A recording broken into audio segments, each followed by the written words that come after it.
नबी करीम सल्लल्लाहु अलैहि वसल्लम फरमाते हैं कि एक सहाबी हुजूर की बारगाह में आया, अर्ज़ किया, या रसूल अल्लाह सल्लल्लाहु अलैहि वसल्लम, परेशान रहता हूँ अपनी आखिरत के लिए, और ये भी बड़ा अल्लाह का फजल है कि कोई आखिरत के लिए परेशान। हुजूर मैं अपनी आखिरत के लिए बड़ी परेशानी में रहता हूँ, कोई ऐसी बात बता दें कि रब मुझे निजात अता कर। तो नबी पाक सल्लल्लाहु ताला अलैहि वसल्लम ने एक ही बात इरशाद फरमाई, फरमाया तुम अपने रब के साथ बददियानती न करना, अल्लाह तुझे निजात अता कर देगा। अर्ज़ की, या रसूल अल्लाह सल्लल्लाहु अलैहि वसल्लम, अल्लाह के साथ बददियानती और खयानत क्या है? लोगों के साथ तो मामला समझ में आता है कि किसी ने कोई रकम रखवाई, कोई ड्यूटी दी, कोई जिम्मा लगाया, पूरा न किया तो बददियानती हो।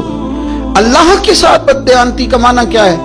तो नबी पाक सल्लल्लाहु अलैहि वसल्लम फरमाने लगे, वो काम जो तुम्हें खालिश अपने रब की रिजा के लिए करने चाहिए थे, उन कामों में अगर तुमने नियत कर ली ना कि लोग भी देख ले, गैर का भी तुमने इरादा कर लिया, हुक्म दिया था अल्लाह रसूल ने, करने थे अल्लाह रसूल के लिए, और जब तुमने इरादा कर लिया ना कि जरा लोगों को भी पता चल जाए मैं नमाजी हूँ, तहज्जुद गुजार हूँ, कारी कुरान हूँ, आमिल बिसुन्ना हूँ, शरीयत इस्लामिया का पाबंद हूँ, जब तुमने ये वाला ज़हन बना लिया ना, तो फिर तुमने अपने रब के साथ बददियानती की, तुमने खयानत की, फिर तुमने ठीक नहीं किया। जब तुमने ये ज़हन बना लिया कि लोगों को पता चल जाए। हजरत शाह मंसूर रहमतुल्लाह अलैह फरमाते हैं कि मेरा एक शख्स से बड़ा करीबी ताल्लुक था और मैं उसे बड़ा नेक समझता था, और अच्छे अल्फाज में उसका लोगों के यहाँ जिक्र था, लोग उसे नेक ही समझते थे। लेकिन मुझे किसी ने बताया कि वो बहुत ही ज्यादा बीमार है, मैं तीमारदारी करने गया, मैंने उसे जाकर देखा तो बड़ी अजियत में था। मैंने कहा क्या हुआ? कहने लगा, हुजूर अपने गुनाहों की पादाश में। मैंने कहा तू तो बड़ा नेक था। कहने लगा, हज़रत जी मेरा मनसब नेकी का था, मैंने तहज्जुद पढ़ी ताकि लोगों को पता चल जाए, मैंने तस्बीह फेरी ताकि पीरी मुरीदी में इजाफा हो, मैंने सुन्नत शरीयत का लिबादा ओढ़ा ताकि मेरे अकीदतमंद बढ़ जाएं। वो काम जो अल्लाह रसूल के लिए करने थे, उन्हीं कामों पर मैंने ये निज़ाम बनाया कि जिससे खराबी वाक़या होने लगी। हुजूर फिर मैं बीमार हुआ, इतना बीमार हुआ कि उठा नहीं जाता था।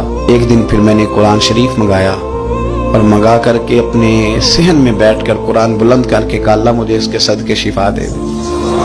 आज के बाद ऐसा काम नहीं करूंगा। रब ने तो शिफा दे दी पर मैं नहीं बाज आया। मैं गोया बेचता रहा तहज्जुद को, मैं सेल करता रहा अपने वजीफों को, मैंने वो जुमले, वो अल्फाज, वो तिलावतें, वो नातें, वो मैं करता रहा, सेल करता रहा। फिर बीमार हो गया, फिर दुआ मांगी, कुरान शरीफ शुरू किया, पढ़ा, सूरह यासीन तक पहुंचा, फिर बुलंद किया, अल्लाह इसके सदके शिफा दे दे, वो बड़ा ही मेहरबान है, उसने फिर माफ कर दिया।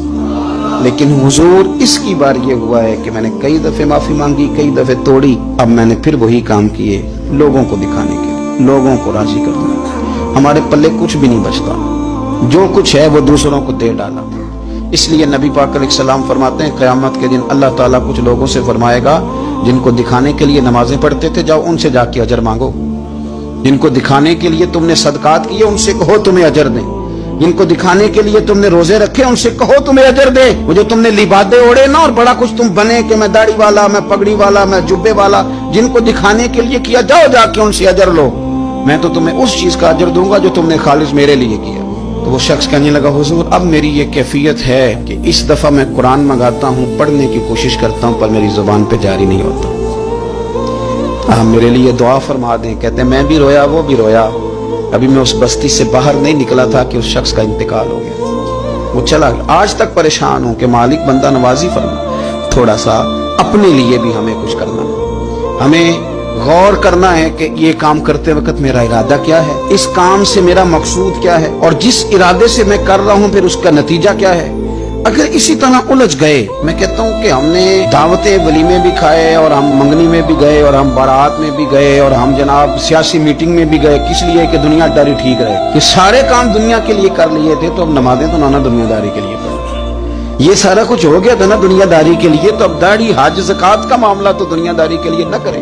अब इस पर तो ना धब्बा डालें, इस पर तो ना वही लेबल लगा लें कि ये ऊपर बड़ा अच्छा खूबसूरत पैकेट और अंदर से निकले कोई शय ना, खराबी हो जाए, और सुबह क़यामत जब राज खुले तो फिर हमसे छुपने को जगह ही ना मिल सके। नबी करीम सल्लल्लाहु ताला अलैहि वसल्लम ने हमारी तरबियत फरमाई। हुजूर फरमाने लगे, मुखलिस होके अमल करना, अगर थोड़ा भी हुआ तो तुम्हें किफायत कर जाएगा, तुम्हारे लिए काफी हो जाएगा, थोड़ा भी हुआ। शर्त यह कि वो खाली